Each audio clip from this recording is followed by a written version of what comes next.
Pound for pound box channel, hit that like button, hit that subscribe button, comment below, share, do all of that, man. I just want to do a quick little stream, just quick little recap about Canelo and Callum Smith last night. Talk about Errol Spence, what he said, Terrence Bud Crawford, his response, Teofimo Lopez, and Jermall Charlo, Big Charlo, coming out responding to everything last night. But we're going to start with Canelo Alvarez against Callum Smith. Okay, first of all, the fight went exactly how I thought it was going to go. Callum Smith was going to try to, I guess, fight with, or I thought he was going to fight with Canelo. Canelo was going to walk him down, go to his body, mix it up a little bit, find a way to get around his length. You know what I'm saying? Obviously, Callum Smith, I mean, he's good, he's cool, but it was revealed after the fight that I think he had like a torn bicep or something in his right arm, and Canelo was supposedly targeting that. I mean, he was walking out, you could see his arm was just severely like swollen up. It looked pretty bad. But I mean, hey, Callum Smith, he tried to fight a little bit. He did what he could do. He's kind of slow. Canelo's punches, they weren't doing really much to him. Callum Smith was still coming forward, but nonetheless, to me, it was a boring fight. It honestly, on how the size difference and how I thought the fight was going to go, if Callum Smith was smart, he would have stayed on the outside, tried to use his lift, and I think he was trying to do that a little bit. Marlon Machine, what's up, man? Mo boxing was happening. But Callum Smith, every time I seen him, he was just on the ropes. Canelo was walking him down, having him lean on the ropes, trying to mix it up, trying to go to his body. But I'm not. It's really, this fight's not even really worth talking about anything, honestly. Like, it had a big fight feel. I like how DAZN had the stage and everything set up. I don't remember anybody from the undercard. I didn't even watch the undercard, but I did see that was it Ammo Williams was on there. He got a knockout or a stoppage or whatnot. So I mean, a salute to him. But whatever. I guess the next fight is going to be since they threw the WBC belt in there and they came to agreement that they were going to have his his mandatory. I don't know who the guy is, but yeah, Canelo's got to fight the mandatory. But then again, Canelo has options. Just like my last video I posted, like earlier, was it last night? Canelo has options. He can fight Errol Spence, who was in attendance at the fight, did an interview. Shout out to DAZN for asking him about the Terrence Crawford fight and what it's going to take to make that fight. He obviously said that, he can do 60-40, 70-30, or whatever we give him. And, and Terrence Crawford has to realize that he's not the big dog. Errol Spence is the big dog. He's the A side. And we got to be real with it. Yes.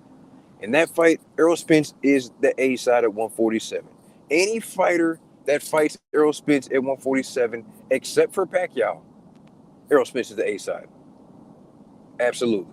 I agree with him. Terrence Crawford, you just got to concede. That's it.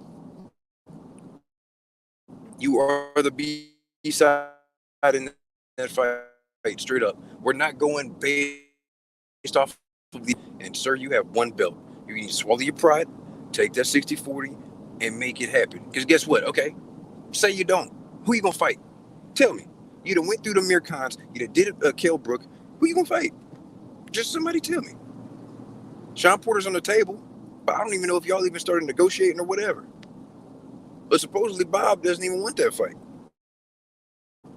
I think it's a good fight. Is it a big fight? It's a big fight to us because at the end of the day, it's Terrence Crawford's the best opponent that he'll have on his resume. And Sean Porter always comes to fight, win, lose, or draw. And y'all excuse the extra noise that you hear because I'm in the car and it's raining. So hopefully it doesn't mess with the audio. But nonetheless, I mean, we got to just be real with it. And yes, I agree. 70-30 is ridiculous. 60-40, I'm fine with it. And at the end of the day, we honestly shouldn't care as boxing fans. I don't care what they get. We're not getting any of that money. Let's be real. We just want to sit back and see the fight happen. I want the fighters to get paid, but hey, I'm not going to cry over it. If y'all can't sit down and come to an agreement, that's on y'all. You know what I'm saying? That's just y'all losing out of y'all legacy. Y'all are going to be suffering because guess what? Fight fans, we're going to get tired of sitting here watching the same garbage fights where we already know the outcome. That's like us going to a movie that we already seen 3 times. We know how this thing going to end. Just like Canelo, let's be real. Is anybody shocked that Canelo beat Callum Smith? Be real. 60-40 is fair. I give you that. 60-40 is fair. Because you don't have a big name on your resume if I'm Terrence Crawford. But let's be real. Was anybody shocked about Canelo beating Callum Smith last night? Be honest. We knew how that fight was going to happen. We knew how it was going to end. Either Canelo was going to knock him out eventually after wearing him down, body punches or whatever, or it was just going to go 12 and it's just going to be complete domination. One judge had Callum Smith winning 3 rounds. I had Callum Smith winning maybe 1 or 2 rounds. Whatever. I honestly got busy doing something else. I had it on watching it, but I was like, I just don't care. I just don't care. But yeah, Terrence Crawford, after Errol Spence did that interview last night, Terrence Crawford came out and said, yeah, they see it was me. I want to read exactly what he said. Hold on, I'm about to scroll up for a second and actually find exactly what this man said so I can quote word for word. He said, and they said it was me. I rest my case now. On to the next chapter. That chapter is now closed. That's what he said. The chapter is now closed. So that's on you. So what you gonna do? You gonna just retire?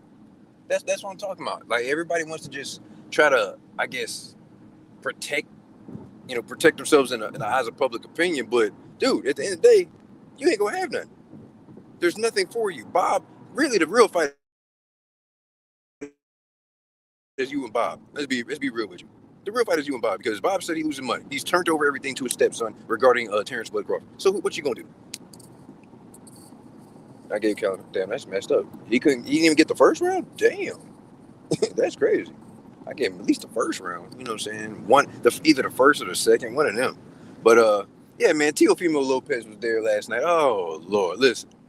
I think we all are in agreement that a lot of people did like Teofimo Lopez, but the way how he's moving and the big head that he is getting and the way how he's running his mouth is making him lose a lot of fans, making him lose a lot of respect, man.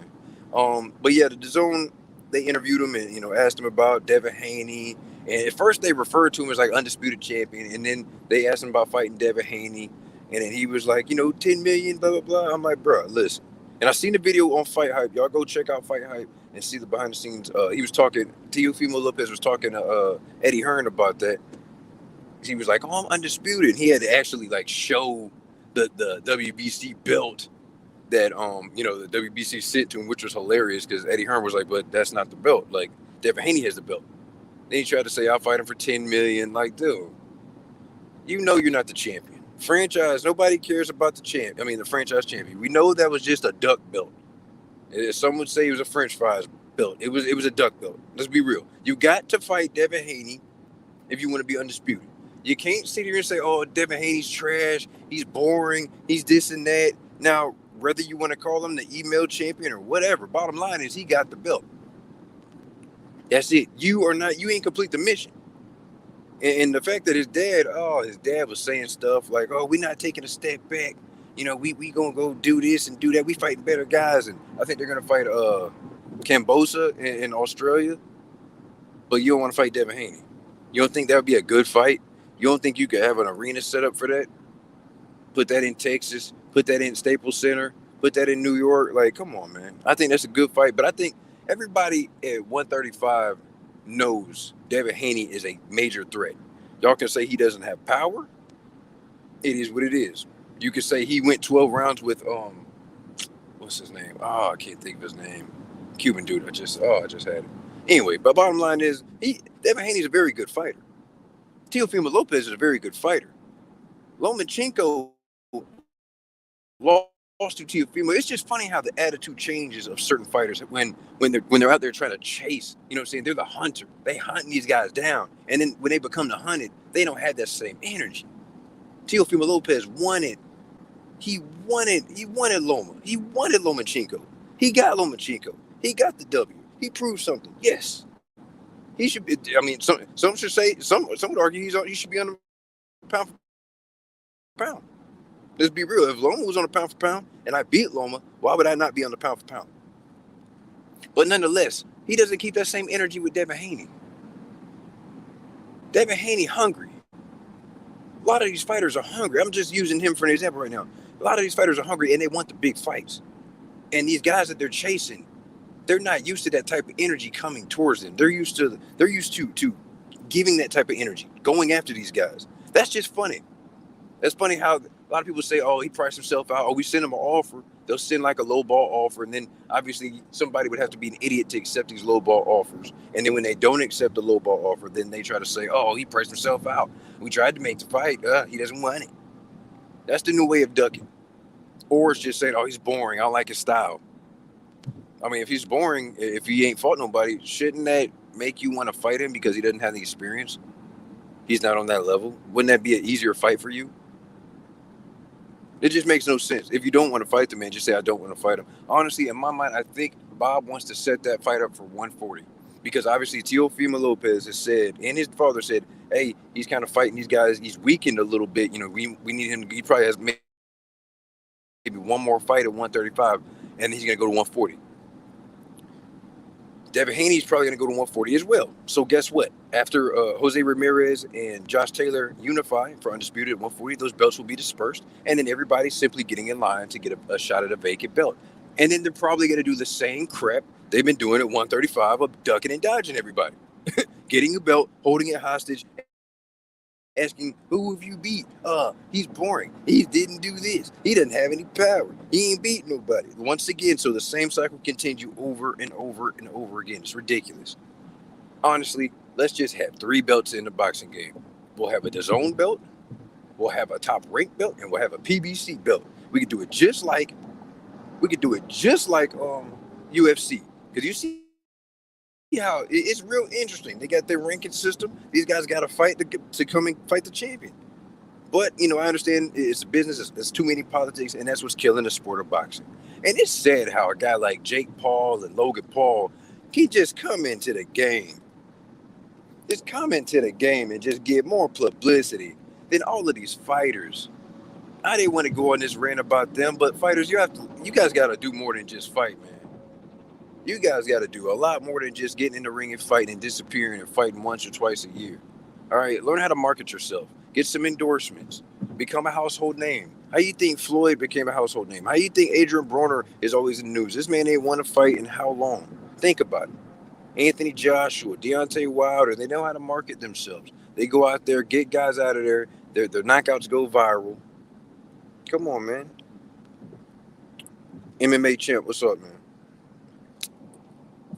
Salute to you, bro. Everybody on this channel, man, that has commented, everybody go in the chat, hit the like button, comment below, subscribe to everybody's channel. I support everybody that supports me, man. But Jermall Charlo released a video on Fight Hype.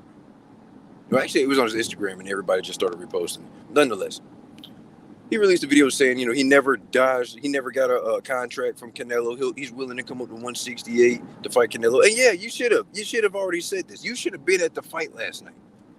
I didn't see him at the fight. I don't know if he was at the fight, but in my mind, you should have been at the fight doing interviews. You should have been saying something to Canelo. You should have been trying to Shannon Briggs this boy, because it seems like Canelo wants to fight everybody but you. But you will barely even mention Jermall Charlo. Jermall should be at 68. Jermall should have been fighting for that vacant WBC belt. That's what should have happened. When Benavidez lost it on the scale, Jermall should have moved up since he had the belt at 160 and got right in the mix at 168. Got maybe 1 or 2 fights in, and then bam, we in the mix for the big fights with Canelo. We know Canelo can't come down to 160, but for some strange reason, he said he's willing to come down for Errol Spence. I don't know. I think it's all a ploy. I don't know. For whatever reason, I think Errol Spence wants to give off the he wants to give off the aura, like, okay, trying to tell like Terrence Crawford, I got options, man. I can go fight Canelo. I don't have to fight you. So you're gonna either do what I say to do, or I'm gonna just go this route and I'm still gonna get my money regardless. And he's trying to put pressure on Terrence Crawford. And I do understand that Canelo has a working relationship. He's going to be working with PBC. He's a free agent. He can fight on any network he wants to. Obviously, the PBC is most likely going to be hosting his next fight with the WBC mandatory. And obviously, they would like to have him and Charlo fight at some, in the future, in the near future. But we need to get Charlo to 68. So, Charlo, go ahead and move up to 68. I don't need you fighting anybody else at 60. There's nobody else there. I know it's rumors that he's going to be fighting Chris Eubanks at 160, but for what? For what? For what? And honestly, for what? You have a belt at 160, but you don't have the big names. You couldn't get a Triple G fight because he's on his own.